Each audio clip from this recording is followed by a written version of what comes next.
Harman Phoenix. It's a new film stock to a lot of us analog photographers, and we are really quite intrigued with what it actually is. And it's a brand new film stock, which is exciting for us. We haven't seen a brand new colour emulsion like this in a very long time. Today I'm going to have a look at my first roll of Phoenix 200 from Harman, and we're going to have a look at it, we're going to see what its characteristics are, we're going to see how we can play with these images, and we're just going to talk about it because it's really exciting to be able to have a new, and I mean new, C41 film stock in production. Yes, this is a limited run, but it means Harman are genuinely looking at colour film now. All of these photos were shot using my Contax T2. It's a workhorse of a camera, it's just a brilliant run and gun, point and shoot that just works. You're not worrying about much with this camera. I set my exposure compensation to half a stop overexposed using the Contax just to get a bit more exposure within the image. I know from quickly looking at Harman Phoenix, it's a contrasty film stock, and for me and how I scan and how I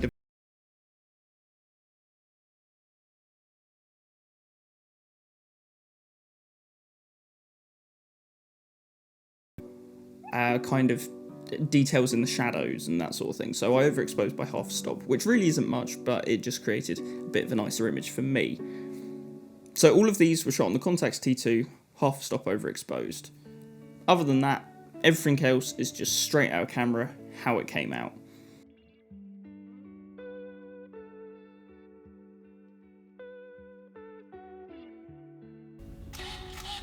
And it's really quite interesting to look at this film stock. The first frame, yes, it's all out of focus, but actually it shows the contrast straight away.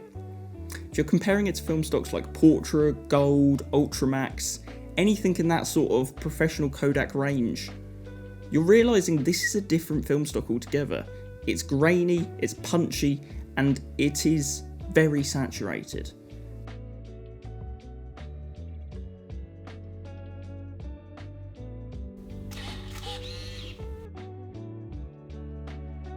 This first daylight shot out on a sunny day, the contrast is really quite strong on it. It's a strong image. It's got a lot of light coming in onto the building, which is creating a really harsh shadow on that bottom half of the building.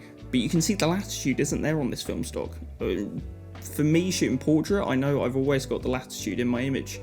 With this, I don't have that latitude.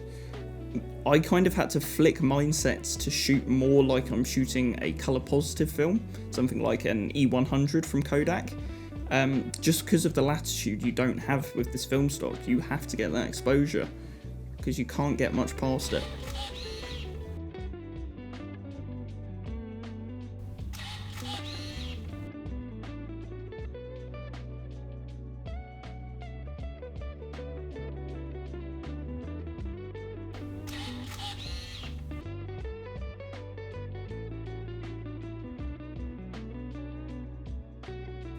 I really loved shooting this. It was great fun. This next shot, you can see I definitely went for the more overexposed look on it, but actually it worked really quite well, that sort of image and how it came out. You can see there's the detail in the shadows, there's the overblown highlights, which I love, but there's a lot of colour left in the image. Even though when you tend to overexpose, you lose that saturation, you lose that colour, there's still a lot in this image. I noticed one really quite interesting thing with this film stock was actually its halations. Now, in the world of film, you won't tend to see halations unless you are talking about a film stock that has had its remjet layer removed. Simplify it down, there's a layer of film on Vision 3 and other Kodak movie film stocks, ones that get used for cinema, and there's a layer of film on there that stops lights from kind of glowing and being all ghostly. That's known as the remjet layer. For processing in C41 chemicals, kind of your colour negative chemicals, you need to remove that layer somehow. And Cinestill, being the notorious company they are, they remove that remjet layer for their 800T, their 50D and their 400D. All of those film stocks have the remjet layer removed, and it creates these gorgeous halations on the lights. Interestingly, on Phoenix, you can see those halations being present, and this is probably just because it's a limited run film stock. It's them just trying out C41. It's their first proper emulsion in C41 land. So it's probably just them playing around with it and seeing what they can get out of it before putting in these anti-halation layers into the film. But I love the halations on it, especially the shot in the alleyway. It's such a warm light. You've got the cold light coming in as well from the left-hand side of the frame. It's brilliant. And you can see the light starting to ghost on the edges. Pin sharp though. This film stock is grainy, and when I say grainy, I mean grainy. This has a lot of texture to it, but it's really quite true analog. I love it. It's producing images that feel more natural and more homely, and I don't know how to describe it. Having shot portrait a ton, I am a portrait shooter through and through. Phoenix is just different, and I love it. It's something that teaches you a lot more about your exposure and getting it right in camera instead of being slightly more lazy and getting it right in post. I think some of the best shots on Phoenix though are bright daylight. This is where Phoenix seems to play to its strengths. The blues are so rich in this film stock, and it's possibly due to the high saturation of it, but all of it just looks so vibrant, and the blues just punch way above their weight. It's truly a beautiful film stock.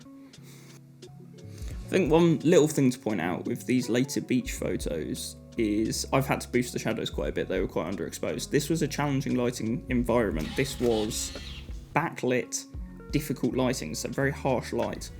But boosting the shadows, you've still got the detail there. Yes, you start to get that texture and stuff that you don't necessarily always want in an image, but there's still a lot of detail in these shadows. You can really pull a lot out of them with Phoenix. I think these shots of the harbour, you can really start to see the blues really come out, and they are so vibrant on this film stock. It's really quite different. I think Harman have definitely got a good thing going here. They have produced a film stock that is strong. It really is, and it's definitely punching above its weight. It's interesting to look at where Harman are going. Harman, if you are unaware, are the parent company to Ilford. Ilford are the company that makes black and white film, and they have done for years. HP5, FP4, XP2, these are all really solid black and white film stocks.